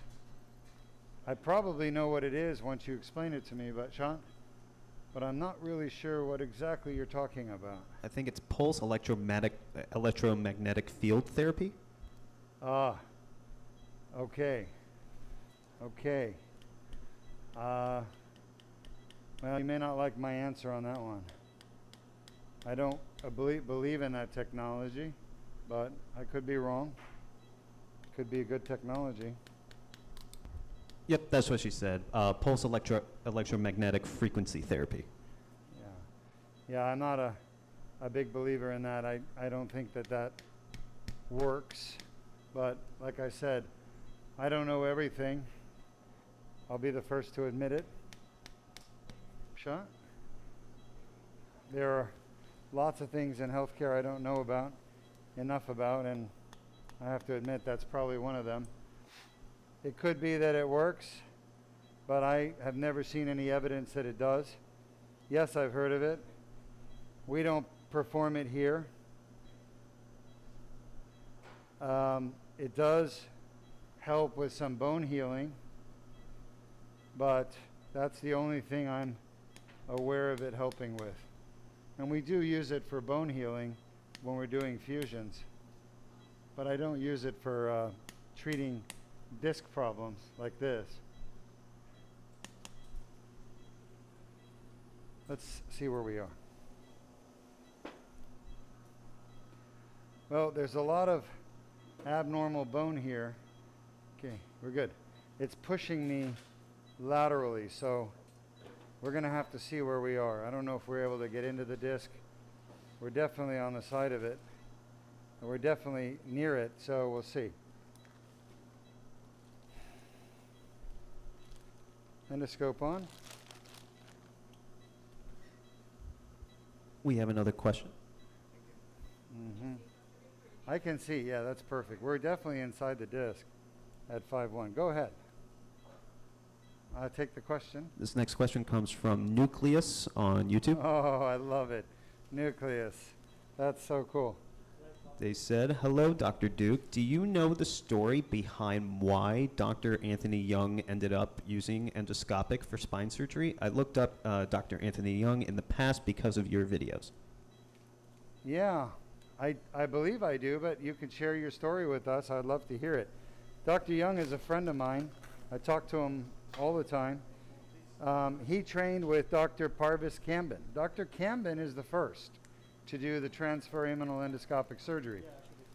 Dr. Kambin is or was an Iranian, from Iran, an Iranian orthopedic surgeon, and he developed the endoscopic transforaminal procedure, and Dr. Young trained with him and learned that technique from Dr. Kambin. So when I talk about who the father of endoscopic spine surgery is, it's Dr. Parvis Kambin, P-A-R-V-I-Z Kambin, K-A-M-B-I-N. And that's who trained Dr. Young. So once Dr. Anthony Young learned the technique of putting the endoscope in through the foramen from Dr. Kambin, he started to do that in his own practice in Phoenix and just started doing so many surgeries. Dr. Young told me he's done over 10,000 lumbar endoscopic surgeries. That's lumbar endoscopic. I've done 1,000. I don't know if I'll ever get to 10,000. Maybe I will someday, but that's 10 times more than I've done. He is 83 years old, Dr. Young. He is older now. He's retired. He's certainly had, 30 years on me, right? So, but that's what I know about Dr. Young's endoscopic career. It's primarily in Arizona, laser. Almost done. 5 minutes. 5 minutes. But go ahead. I don't know if there's some information you have that you want to share. I'd be happy to hear it. While we're waiting, let's take another question. At this moment, no current questions. Good. Oh, Canes25 commented because of his mother. His mother. I didn't know that. He's talking about Dr. Young's mother? I would believe so, yes. Fascinating. I'll have to ask him. That could be. I have not heard that story. Look at that herniation right there. This is the big one at L5-S1. It's sitting inside the tube right now. I'm going to go pull it out. It's huge. I think there's more to it. I don't have the whole herniation. This is just part of it. Canes25 said he talked her into a fusion and she went paralyzed, and he never got over it. I had no idea. He may have told me that, but I didn't remember it. Interesting. Oh, I see. He talked her into a fusion, but it may not have been him that did the fusion. It may not be him. I don't know. I'll have to ask him. That may be a very sensitive subject for him, too. He may not want to tell me about it, but Dr. Young is hopefully going to help me bring endoscopic spine surgery to the forefront of spine care in the United States.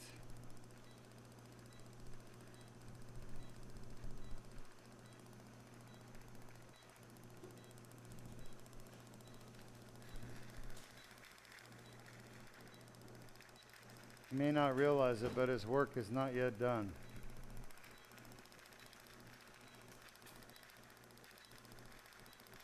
So I know Dr. Young's son is Chris Young. Chris is a friend of mine. We went to UC San Diego together. And Chris is an orthopedic spine surgeon, just like his father. I know Dr. Young is very proud of him. And Chris is a good guy. He does. His dad taught him, but he only does lumbar. He doesn't do cervical or thoracic. Dr. Young's never done cervical. He's never done thoracic. I'm the only one. That's because he learned lumbar, which a lot of orthopedics are okay doing lumbar. You know, orthopedic surgeons do lumbar spine surgery. He learned that from Parvis Kambin. But the cervical, that was developed by the South Koreans, Dr. Sang-Ho Lee and Dr. Gun Choi. That's who I learned it from. Dr. Young never taught me cervical. He taught me lumbar. And I learned the cervical from those guys and Sebastian Royden. And then I pioneered thoracic myself, just like Sang-Ho Lee pioneered cervical. You got about 5 minutes? Yeah, I said that 2 minutes ago. I don't know if you heard me. You did not? I didn't hear you. That's all right. I have been talking a lot. It's hard to keep track of everything I've said, huh? All right, any other questions?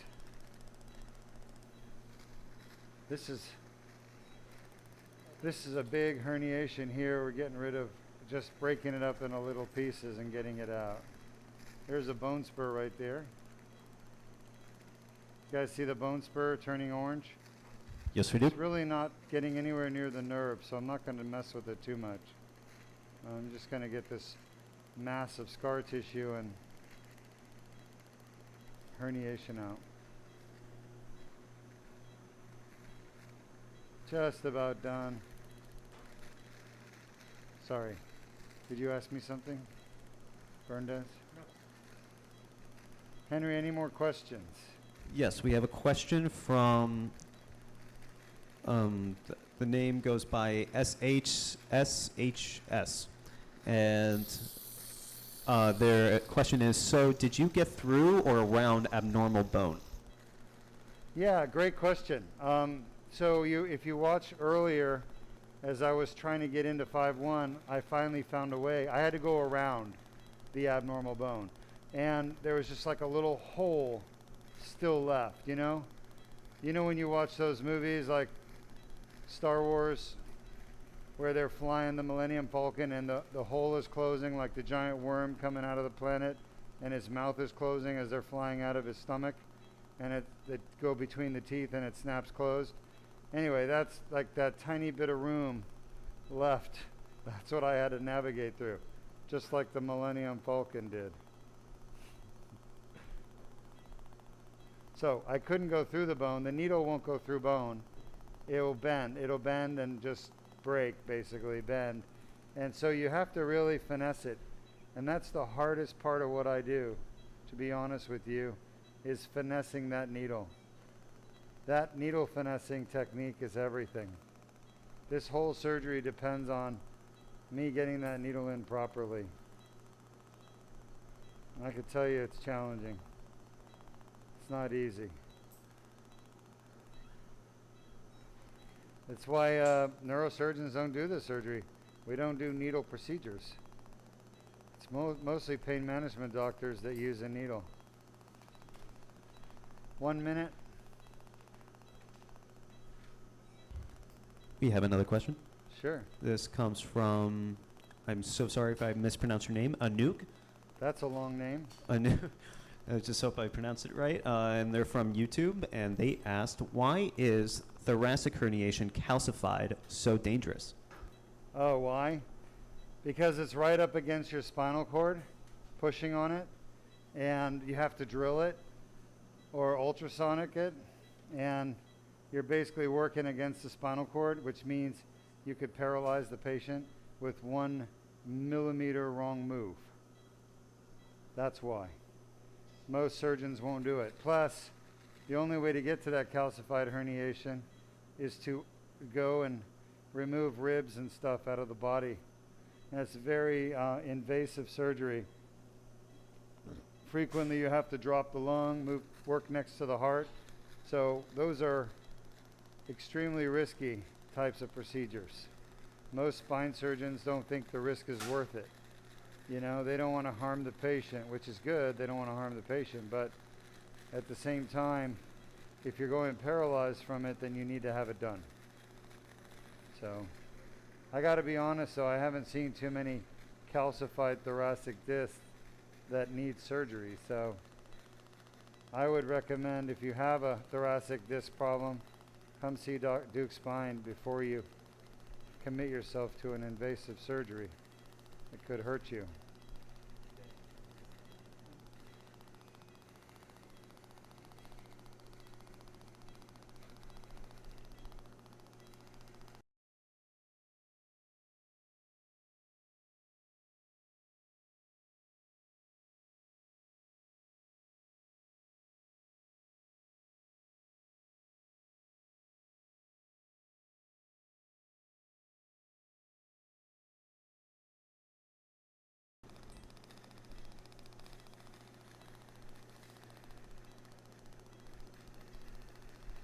I need a grabber.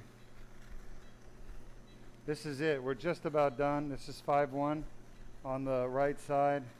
And you could see this giant herniation here that was pushing into the nerve.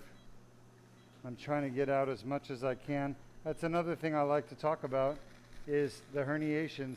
People think, oh, you're getting rid of all the herniation, but we're not. Doctors, surgeons cannot get rid of 100% of the herniation. It's not possible. We are restricted with our access, our surgical access, how we get there basically. And the reality is, in the very best situation with a discectomy, you're going to get rid of maybe 90%. But the average is going to be around 50%, 60%. Somewhere in there. Okay? So people think when you take a herniation out, you're taking the whole thing out. You're not. You would like to, but nobody can get the whole thing out. All right. Let's do one more grab.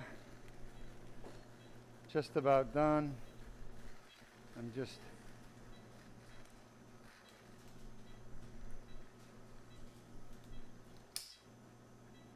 That's about all I can do. That's just a wad of scar tissue at the back. And I'm debulking it, meaning I'm getting the most of it out. But probably got 60%.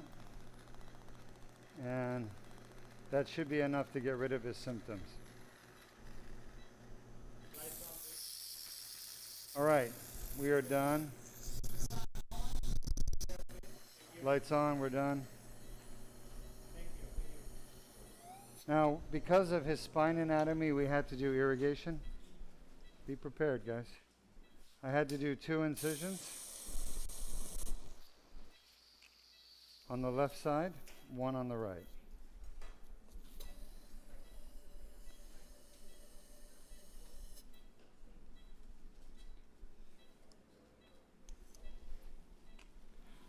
Type your questions up. I'll answer them for you. I'll come and answer them face to face. So type your questions up. But this surgery went very well. We didn't have any complications. We did have a hard time getting in on the right side. Very hard. Take this.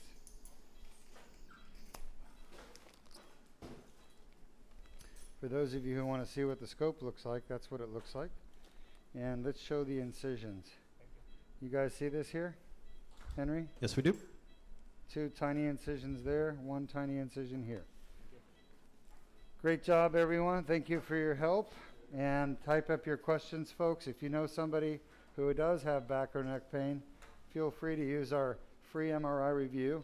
So through their website, they're going to have to put in some information and then upload their MRI images. Not just the report, but the actual images, so I can look at them. Or mail it in to our office. Those instructions are on the link. And we've got one more surgery today. It's a thoracic, single level, patient from Brazil. I'm going to call the EBL 1 mil.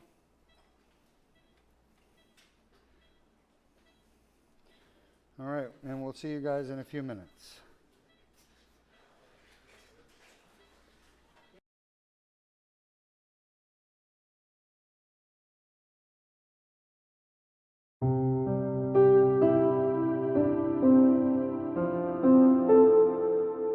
This is Dr. Aru Duke-Majan, CEO and founder of the Duke Spine Institute. I'm here with one of my patients, and you've traveled from where to the Duke Spine?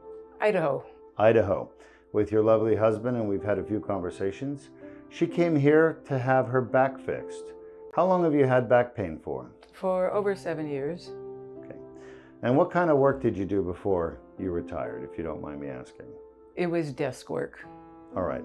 And so you had back pain for 7 years. Did you have an injury to your back, or did it just kind of gradually come on? It just gradually came on. I actually noticed it first in 2015 when I was gardening and I couldn't be up there for 8 hours. I was into it for about 4 hours and I had to take a break.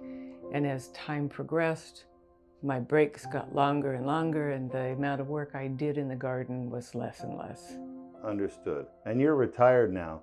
So what's it like having back pain limit your ability to do stuff when you're retired? For me, it's very frustrating. I can't do that what I want to do. So we kept seeking solutions and nothing was working. They did work for a short while, but that short while decreased over time. It was shorter and shorter. My husband does research very, very well. Through his research, he found you. We read that you can fix my back, and you did fix my back. That's right. And I thank you. You're welcome. So when did you have the Duke laser disc repair done and the Duke plasma rhizotomy? I had those done yesterday in the afternoon. I am sitting straighter than I have. I'm standing straighter. I'm walking normal. It's like, wow, new me. Look at that smile right there. I hadn't seen that until just now. So well, it wasn't there yesterday. Yeah, it wasn't there before surgery. And how long have you been not smiling because you've been in pain? I mean, really bad pain. How long has the really bad pain been there? Well, the really bad pain has probably been over the last 5 years. It's something that was really tough to maintain a positive attitude and try to keep a smile on my face and keep Jeff's hopes up. I tend to be a positive person, but there were times when it does drag you down. Of course, yeah. It's hard living with chronic pain, and especially with loved ones, they have a hard time, relating. Of course, they want to be supportive, and your husband is a very supportive man, obviously. And he's a pleasure to meet. I know he's an author as well. Yes.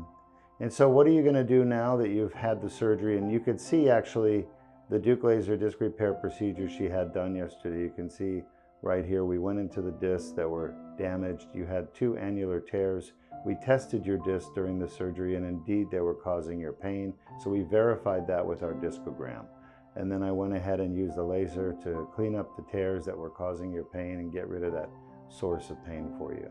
And here you are, you're doing fantastic. How much of your back pain from before surgery do you still have?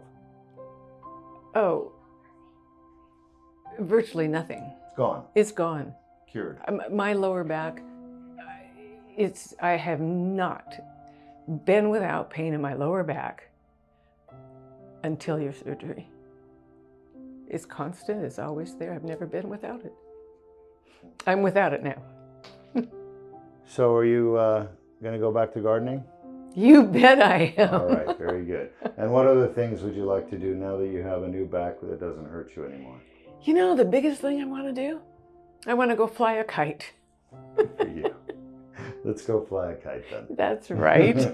Well, congratulations on having faith Oh, and being thank brave you. and getting it done. No, not a problem. Is there anything else you want to say to your fans out there? I highly recommend Dr. Duke's Spine Institute, Dr. Duke personally, to help you fix your back. Thank you. Appreciate that. All right. Safe travels. Phew, that wasn't too bad, was it? It was wonderful.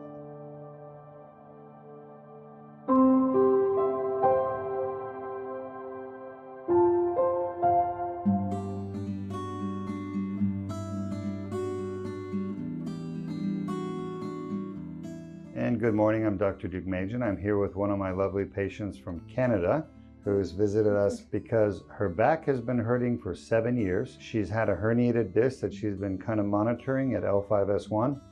And finally, it really started bothering her a lot over the last 7 months to a year, causing pain down into her right leg. So she decided to do something about it, and she went to see her doctor in Canada.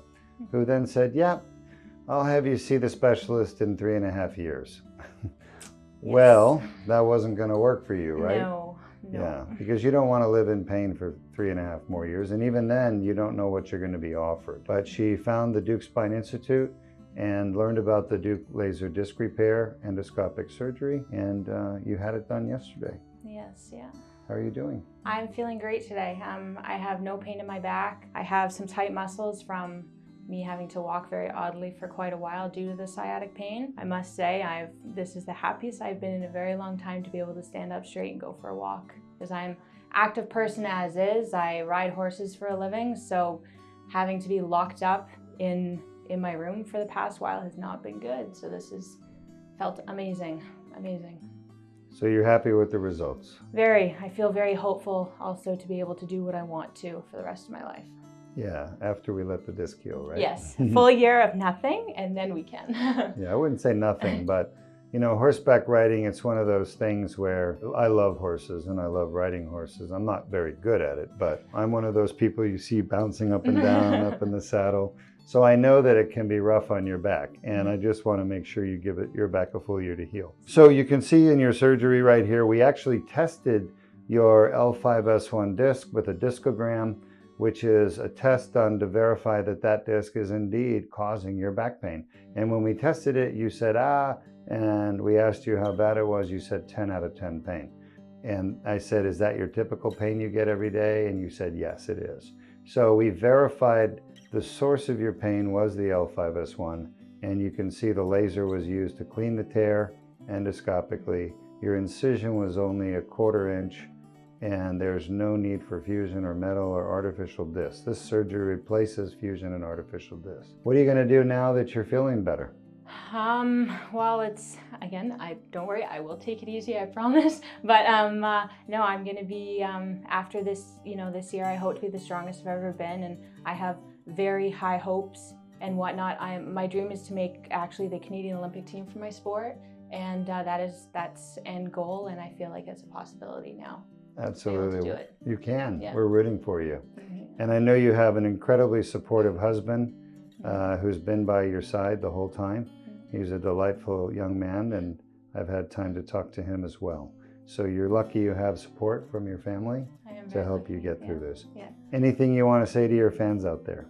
Oh, geez, I don't even know where to start other than just this place really can offer you really what either you deserve or what you need going forward to be able to live a happy and good life. And it's amazing to me that literally it was yesterday I woke up from it and I went for a short walk like immediately, and I felt amazing.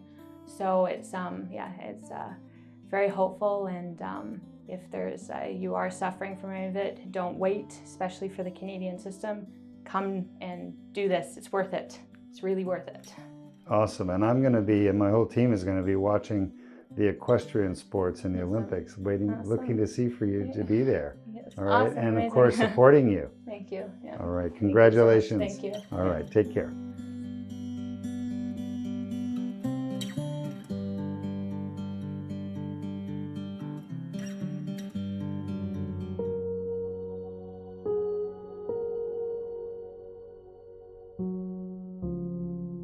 And I'm Dr. R. Duke Majan here at the Duke Spine Institute. I'm smiling because I'm sitting with my first surgical patient of 2023. I don't know if you realize that, but you were the first one of this year, of the new year. Now, you had the Duke laser disc repair done on your lower back because you had 3 bad discs, and we did that yesterday. Yesterday, yes. And here you are, one day later. How do you feel? And I feel good. I feel good, and the pain that I've been suffering for months is gone. I mean, a little bit sore, but that's from the surgery itself. Yeah. But otherwise, I feel good. Feel good. Now, you've had back pain too, on and off for 30 years. We were talking about that. Tell us about those episodes of back pain. What do they do to you? The first one that I recall was pulling out a sofa bed thing. And I got so far with it, we had company and I was opening up the bed, and all of a sudden I just could not move. I couldn't move. My husband had to practically carry me. So I was out of work for a week or so, and then at the chiropractor, and then gradually it got better, and I thought, well, that's fine. And I moved on.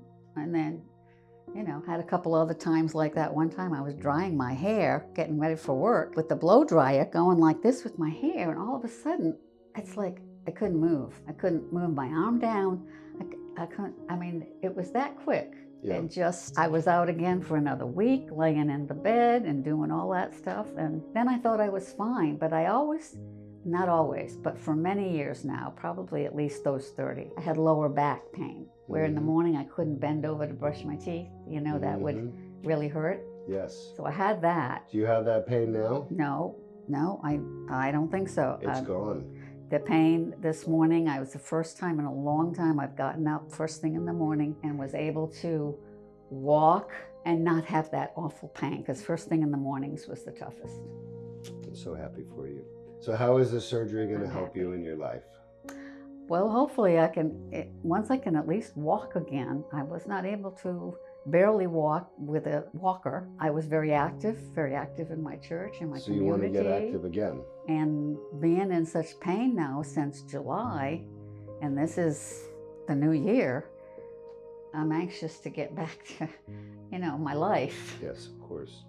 Well, you had 3 herniated discs in your lower back, and you can see in the footage where we went into each of those 3 discs, and I used a laser to clean the tear, where you had a tear in the back of each of those discs called an annular tear, and the jelly from the center was stuck in the tear, holding it open, allowing more herniations to come out.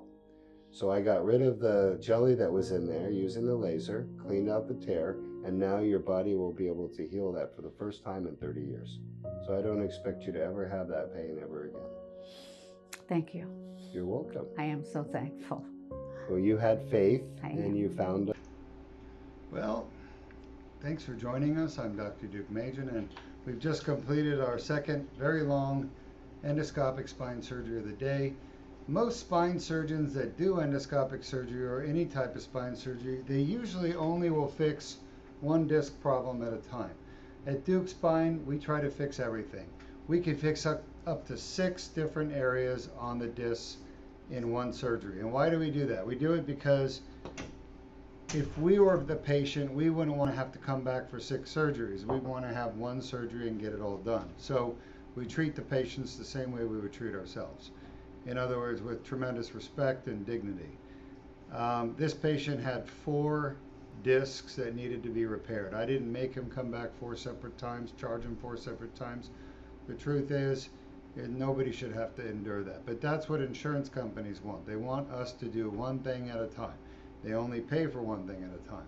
That's one of the problems with insurance companies. When you let them run healthcare, is they're always going to do what's best for them, not what's best for the patient. That said, surgery was successful. We didn't have any complications.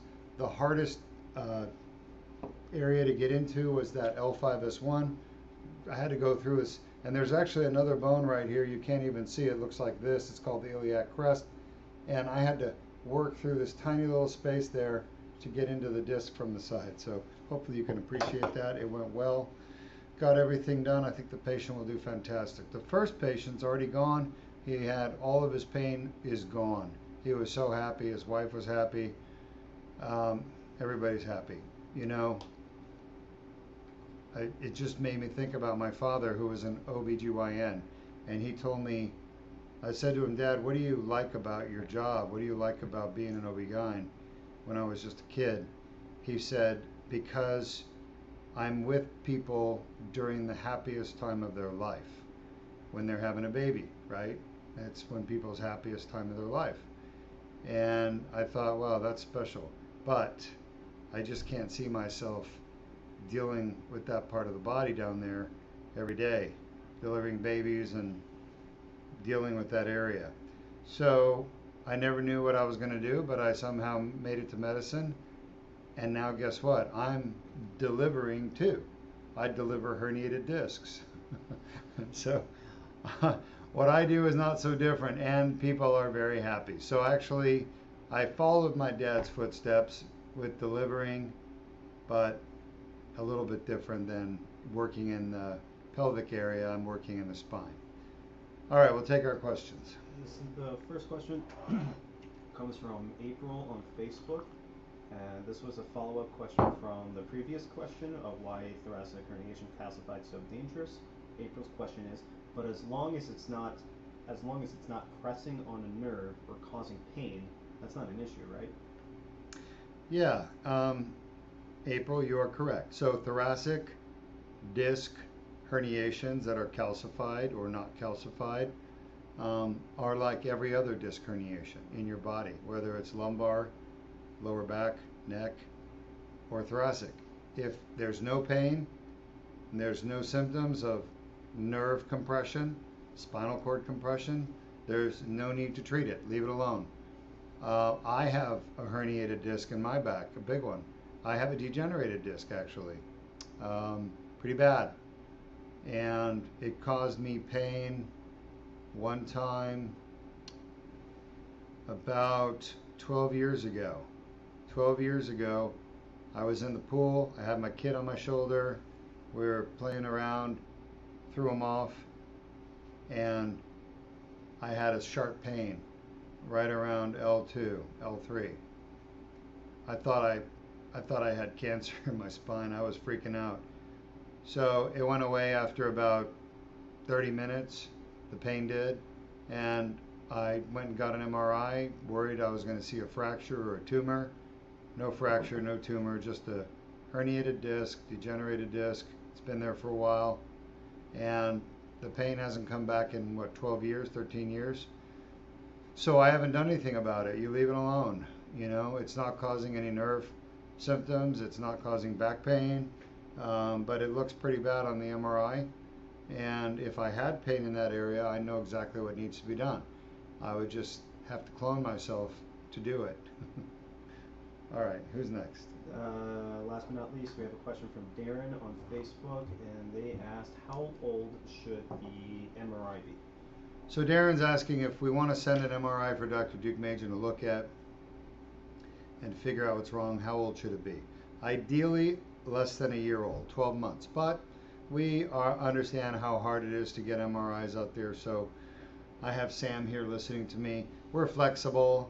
I mean, as long as your symptoms haven't changed too much, let's say your MRI is a year and a half old, it's probably still okay. We'll make an exception. As long as you haven't had a massive increase in your symptoms in the last, say, 6 months. Because if your symptoms have been relatively slowly progressive for a year and a half old MRI should be fine. I don't think we're going to see anything that new. Yeah, so that's the answer. That is it for Thanks for joining us. Our last patient is coming up in about 30 minutes. He has thoracic pain, thoracic disc herniation. He's been had it treated at times with morphine because it hurts so bad. And actually, he's got more than one thoracic herniation. He has at least 3 of them, and we're only fixing one. We're fixing T8-9. That's the one that's causing his pain now. He has more herniations at T10-11, T11-12, but he has minimal to no symptoms there. So we're not going to fix those. He only wants to fix the one at T8-9. That's what we're doing. So we'll be back shortly for that surgery.